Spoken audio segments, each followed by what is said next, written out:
Sanibona bafethu uvana lo. So i-Orlando Pirates iyobhekana neSukhukhune United ngomgqibelo. Igame le bafethu izobe kubaluleke kakhulu for i-Orlando Pirates, kuzobe kuyigame yokuqala bebuyela ku-Betway Premiership. Igame yokuqala kumele senze sure ukuthi Orlando Pirates ithola 3 points. But-ke iSukhukhune United akusiyo nje noma yiphi team. Ilo nto ke abantu abaningi ekumele baqale bahlale phansi bayibuke ngamehlo ngqondo. Le game le kumele Orlando Pirates ingayizeli ngobuso. Last season we played against iSukhukhune United. Yes, isizini bisizophela, but they managed to beat Orlando Pirates last season. Yabo, so lana ngizozama ukubreaka down izinto ezingadala ukuthi Orlando Pirates ibe nobungozi la. Ibone ubungozi kule team esiyodlala nayo. Team esiyodlala nayo bafethu iSukhukhune United, iclub le bafethu enabadlali abaningi abayiquality, but iquality yalabadlali laba isidlulile esikhathini sayo. Yabo, babe quality in their prime, but right now sebene experience. Bayazi ukuthi yini umdlali amele ayenze egroundini. The former Orlando Pirates player uMiguel Team, he will be playing against the Orlando Pirates. He will be playing against the Orlando Pirates. He recently departed from Orlando Pirates and he will play his first game with Betway Premiership against his former team. So he will want to play better kuleyo game. Ufuna ukukhombisa ukuthi ngempela yena kwangamela axoshwe. So kumele senze sure ukuthi izinto ezikanjalo siyazama ukuyigwema. Linda Mtambo, bakhona uMonari, bakhona oBradley Grobler, oMagalwa. Yabo, lawo badlali nje bafethu osinikeza inkinga. Yabo bawusinikeza inkinga, but-ke nayo Orlando Pirates. Yabo, let me not shy away. Nathi sinase squad sethu esiqinile esizokwazi ukuthi sinikeze u3 points la. But engikusho akumele le game sizele ngobuso. I-game le ibaluleke kakhulu, i-game kumele siyicabangele ukuthi okay nje so i-approach kumele si-approach kanjani. Because la ku-Betway Premiership you cannot take a game lightly. We must take each and every game as a final. If you take each and every game as a final, that is how you win ama league. Orlando, Mamelodi Sundowns, when they play a game, each and every game they play, they take it as a final. That is how they win a league. Tina, we must not put abadlali abalula. Like sithambise ischeme nje wasodlala mhlawumbe let's say siyodlala against the Orbit College sothambise ischeme. No, we must put the best 11 against each and every team ekhona la ku-Betway Premiership. That's how you win the big games.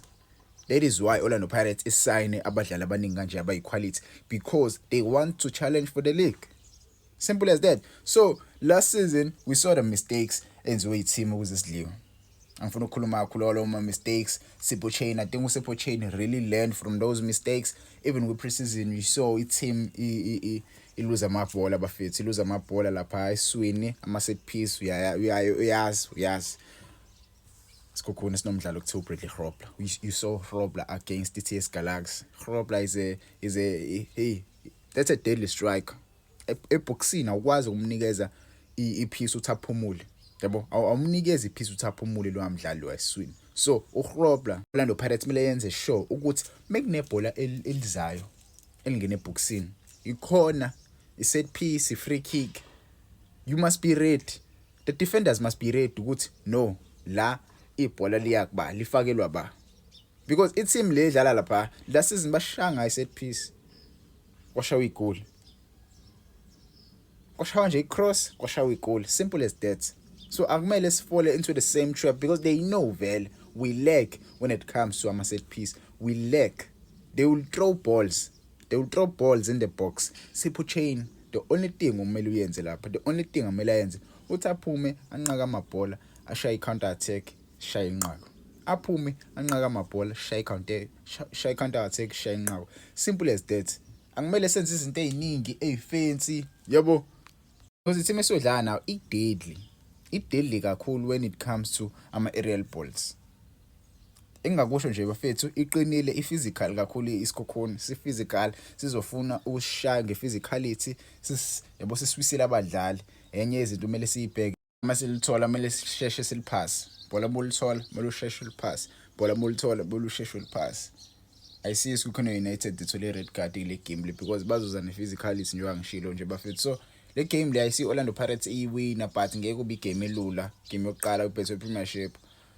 Abadlali bazobe bebuya ku-preseason. Yes, idlalile igame ye-MTN, but it still feel like a preseason because we didn't see much of Orlando Pirates ku-preseason. So lama first 3-4 games e-Betway Premiership ila khona sobona khona the full squad Orlando Pirates. There are players esingababoni bedlala, so we want to see those players playing. We haven't seen a lot from them, so let's see ukuthi kwenzakalana abadlali abanjengosibelebele. There are many players. I'm looking forward to see that player, by the way. So there are many players who must impress the Orlando Pirates nation, the Orlando Pirates fans. So we need to see those players. Let's see. Ungitshela ama-comments, Orlando Pirates izothola kubani kule game le, izowina ngasiphi iscope. As mina I see Orlando Pirates edlula la, maybe 3-1. I see Bradley Hopla scoring. I don't know.